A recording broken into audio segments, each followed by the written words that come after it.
Hello, good morning. Welcome back to our channel. Thank you so much for joining us. Gardening is a great occupation and a great hobby, I think, because you're always learning new things. However long you've been gardening, you don't know it all. You're always learning new skills, new techniques, and new crops to grow. And today, Naj and I are doing something that we've never done before. We're going to start trying to grow some microgreens. Now, maybe you've heard about microgreens. We've heard quite a lot in recent years about them, but we've never tried to grow them before. Today, we're going to try. I'm going to start off by showing you some examples of microgreens.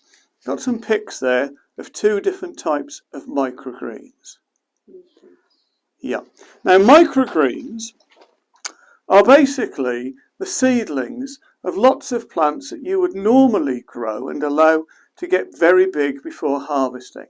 So they're the seedlings of sort of leafy plants like herbs, vegetables, salads that normally you would allow to grow quite big if you were growing them in the summer.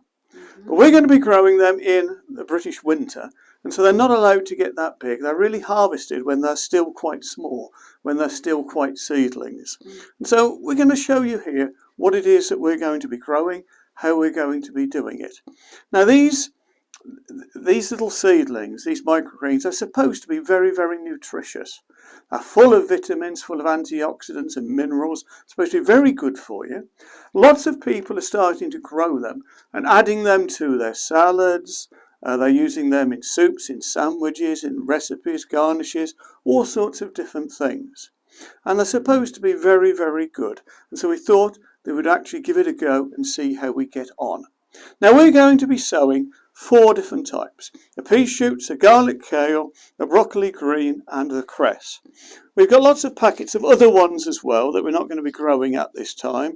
So there's the chop suey greens, the oriental salads, the salad, burnet and the pea shoots.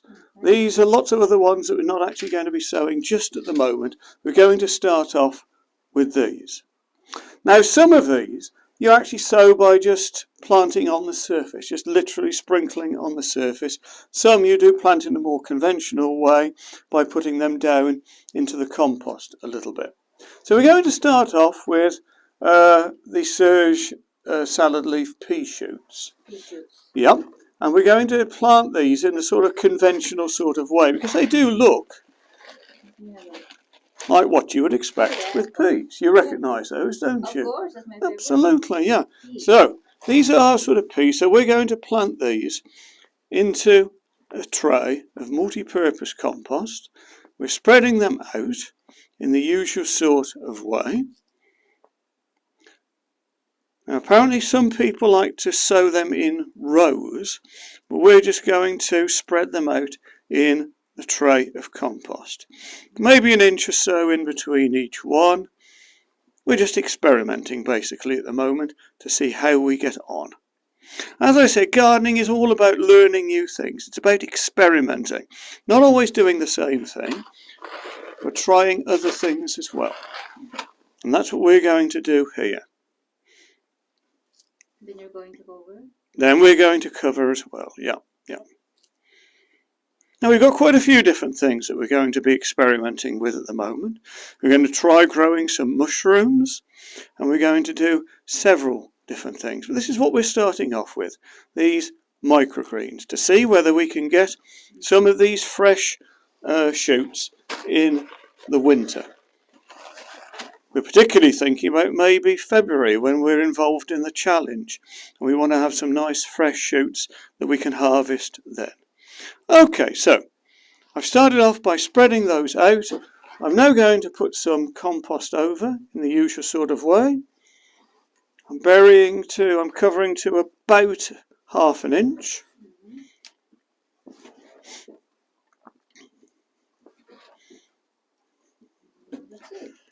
That's it.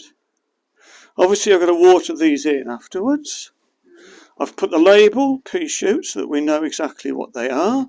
And they're going to go in the conservatory at a nice warm temperature, reasonably warm temperature. Next one that I'm doing is a garlic kale. Oh, garlic kale. Garlic kale, yeah. It's supposed to be a garlicky flavour. You'll have to tell me about this. You're more of an expert on it than I am. And I'm going to, these seeds are smaller, obviously, but they're still a reasonable size. So I'm just going to sprinkle these over. I'm just going to spread them out, sprinkling them over. Not really obvious.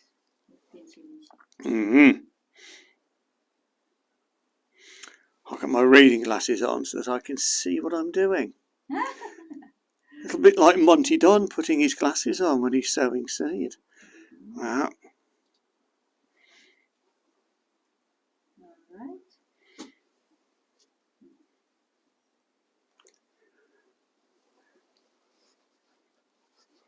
Okay, I think that would do. So that's the seed put in. Now I'm just going to put about 1/4 inch, I think, of compost on this time. This is multi-purpose compost that has been sieved to remove any lumps. About like my gravy, it has to be sieved to remove the lumps. Unlike your gravy, which turns out great every time. Yeah. Okay, so that's the kale then.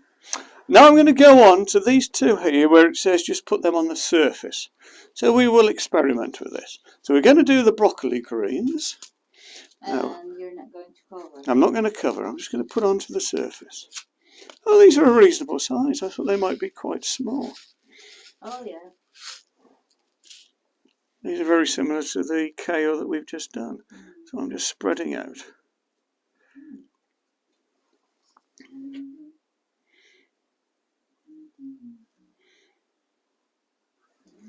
Now the idea with these microgreens is that you do successional sowings.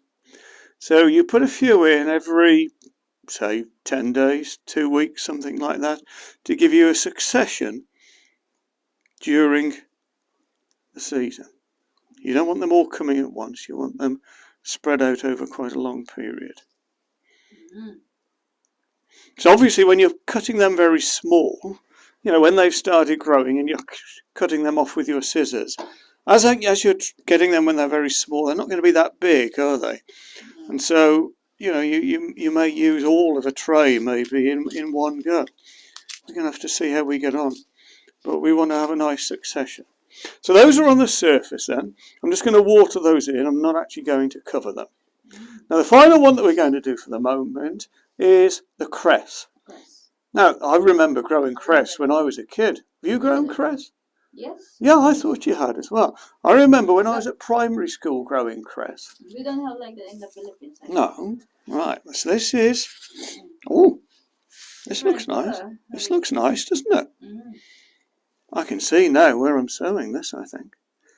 Yes, I'm just going to spread it out.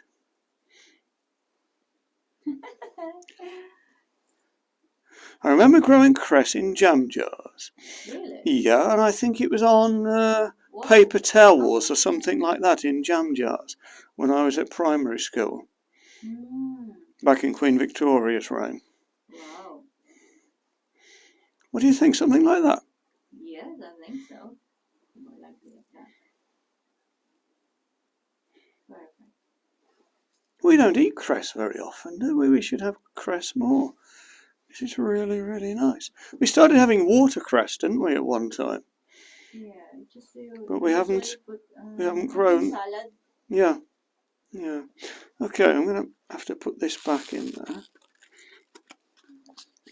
Right, so again, as I said, that's just going to be watered in. It's going to be left on the surface.